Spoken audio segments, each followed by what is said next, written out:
ताजमहल नाम सुनते ही दिमाग में बस एक ही तस्वीर उभरती है, संगमरमर की वो खूबसूरत सी इमारत जो प्यार की निशानी है। लेकिन आज के हमारे इस विश्लेषण में हम उस टिपिकल पोस्टकार्ड वाली तस्वीर से बहुत आगे जाने वाले हैं, क्योंकि ये सिर्फ पत्थरों का ढांचा नहीं है। इसके पीछे गहरा इतिहास, कमाल की इंजीनियरिंग और कुछ ऐसी कहानियां हैं जो शायद आपने पहले कभी नहीं सुनी होंगी। तो चलिए इस सफर की शुरुआत करते हैं। तो चलिए इसमें गहराई से उतरते हैं।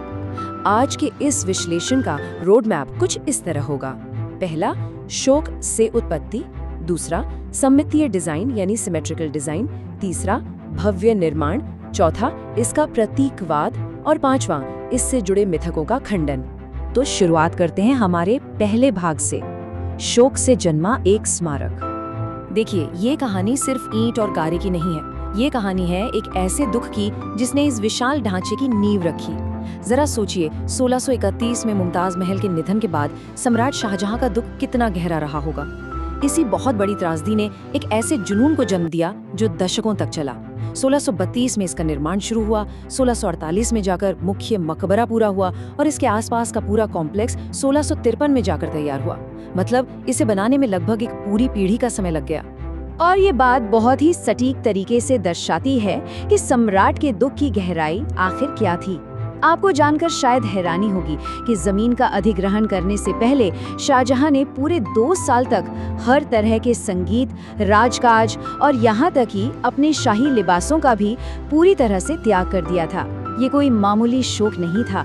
इसने एक चलते फिरते विशाल साम्राज्य को कुछ समय के लिए एकदम थाम सा दिया था। अब आते हैं भाग 2 पर, सममितीय डिजाइन का मास्टरपीस। मुगलों में ना परफेक्ट हार्मनी या कह लीजिए एकदम सटीक संतुलन को लेकर एक अलग ही जुनून था, और वो जुनून यहाँ अपनी चरम सीमा पर दिखता है। ये जो इतने विशाल मैदान आप देखते हैं, इन्हें बस यूं ही सजावट के लिए नहीं बनाया गया था। ये 4 बाग का लेआउट है जो दरअसल धरती पर जन्नत का एक भौतिक रूप है। इसे 4 नदियों द्वारा बांटा गया है और इस पूरे मास्टर प्लान में यमुना नदी को भी शामिल किया गया है ताकि जन्नत का वो एहसास पूरी तरह से जीवंत हो सके। अब जरा इसके पत्थरों पर गौर करते हैं। सिर्फ सफेद संगमरमर ही नहीं है यहाँ। इस स्मारक में सफेद संगमरमर और लाल बलुआ पत्थर दोनों का इस्तेमाल बहुत ही सोच समझकर किया गया है।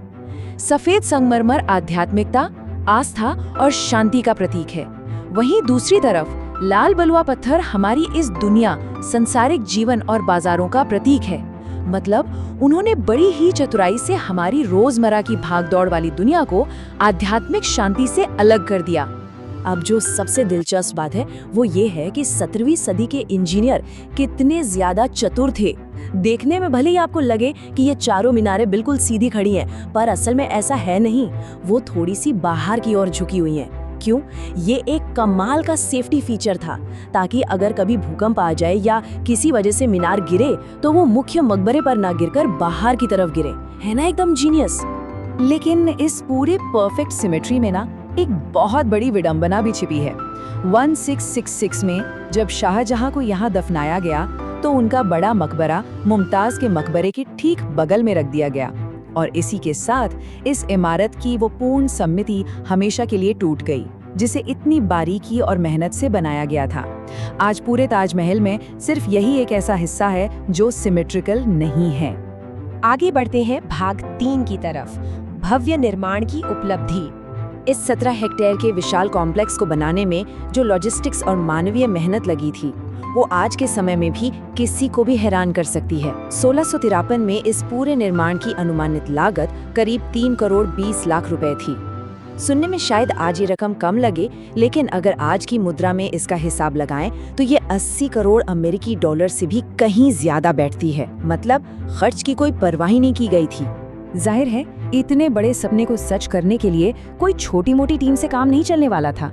इसके लिए दुनिया भर से करीब 20,000 कारीगरों, मजदूरों और वास्तुकला के दिग्गजों की एक भारी भरकम वर्कफोर्स को आगरा बुलाया गया था। और हाँ, इनका जो सप्लाई चेन का नेटवर्क था वो भी उतना ही विशाल था। सोचिए, चीन से जेड पत्थर आ रहा है, श्रीलंका से नीलम, तिब्बत से फिरोजा और अफगानिस्तान से लैपिस लाजुली। कुल मिलाकर 28 अलग अलग तरह के बेशकीमती और अर्धकीमती पत्थरों को दुनिया के अलग अलग कोनों से आगरा लाया गया था। आइए आगे बढ़ते हैं और देखते हैं कि ये कैसे आकार लेता है। आधुनिक मशीनों और क्रेन के बिना इस काम को अंजाम कैसे दिया गया होगा। भारी संगमरमर को ढोने के लिए 15 किलोमीटर लंबा मिट्टी का एक रैंप तैयार किया गया। हाथियों और बैलों की पूरी फौज की मदद से इन भारी पत्थरों को खींचा गया और फिर post and beam pulley system का इस्तेमाल करके उन विशाल ब्लॉक्स को ऊपर उठाया गया। ये इंसान के जज्बे की एक शानदार मिसाल है। अब बात करते हैं भाग 4 की, दो दुनियाओं का प्रतीकवाद। ईंट पत्थर के इस ढांचे से थोड़ा आगे बढ़कर अब उन गहरे दार्शनिक और आध्यात्मिक विचारों की बात करते हैं जो इसके चप्पे चप्पे में बसे हैं। इसका जो बाहरी हिस्सा है वो सिर्फ एक सफेद दीवार नहीं है, ये असल में हमारे वातावरण के साथ इंटरैक्ट करता है। सुबह के वक्त यह हल्का गुलाबी दिखता है, दिन में चमकदार सफेद और चांदनी रात में एकदम सुनहरा। ये जो जादुई सा प्रभाव है ना, ये जानबूझकर बनाया गया था ताकि आसमान और ईश्वरीय उपस्थिति का एहसास हो सके। दक्षिणी द्वार पर अगर आप नजर डालेंगे तो वहाँ बेहतरीन सुलस कैलीग्राफी उकेरी गई है। इसमें लिखा है, हे आत्मा, तू शांत है, अपने ईश्वर के पास लौट जा, तू उससे और वो तुझसे प्रसन्न है। ये पंक्तियां मुमताज महल के लिए उस शाश्वत शांति को रेखांकित करती हैं जिसकी कामना इस पूरे स्मारक के मूल में रची गई है। और अंत में हमारा भाग 5, ताजमहल के मिथकों का खंडन। देखिए, जहाँ इतनी महान और ऐतिहासिक जगह होती है, वहाँ सदियों से कई तरह की मनगढ़ंत कहानियाँ और मिथक अपने आप जन्म ले लेते हैं। ऐसा ही एक बेहद मशहूर मिथक है कि क्या यमुना नदी के ठीक दूसरी तरफ एक काला ताजमहल बनाने की योजना थी। ये एक ऐसी अफवाह है जो 17वीं सदी में एक यूरोपियन यात्री जीन बैप्टिस्ट टेवनियर की बातों से शुरू हुई थी। तो सबसे अहम बात ये है कि जब 1990 के दशक में पुरातत्वविदों ने वहां खुदाई की तो पता चला कि वो काले रंग के खंडहर असल में सफेद पत्थर ही थे जो बस समय के साथ काले पड़ गए थे। दरअसल मेहताब बाग के पूल में सफेद ताज के गहरे प्रतिबिंब को देखकर ही लोगों ने इस काले ताज की कहानी गढ़ ली थी, जो पूरी तरह से गलत साबित हुई। अब आते हैं सबसे खौफनाक कहानी पर, जो आपने भी जरूर सुनी होगी। क्या शाहजहां ने सच में ताजमहल बनाने वाले कारीगरों के हाथ कटवा दिए थे ताकि वे वैसी कोई दूसरी इमारत न बना सकें? तो इसका सीधा सा जवाब है, बिल्कुल नहीं। ऐतिहासिक या पुरातात्विक रिकॉर्ड में ऐसा कोई भी एक भी प्रमाण मौजूद नहीं है जो इस बात को सच साबित करे।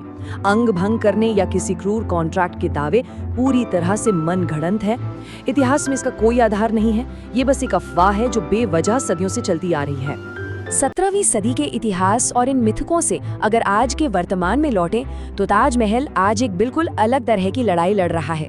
पर्यावरण का प्रदूषण और एसिड रेन इसके सफेद संगमरमर को पीला कर रहे हैं। इसे बचाने के लिए ताज ट्रेपीजियम जोन बनाया गया है और अब इसके पत्थरों की रौनक लौटाने के लिए बाकायदा मड पैक ट्रीटमेंट का सहारा लिया जा रहा है।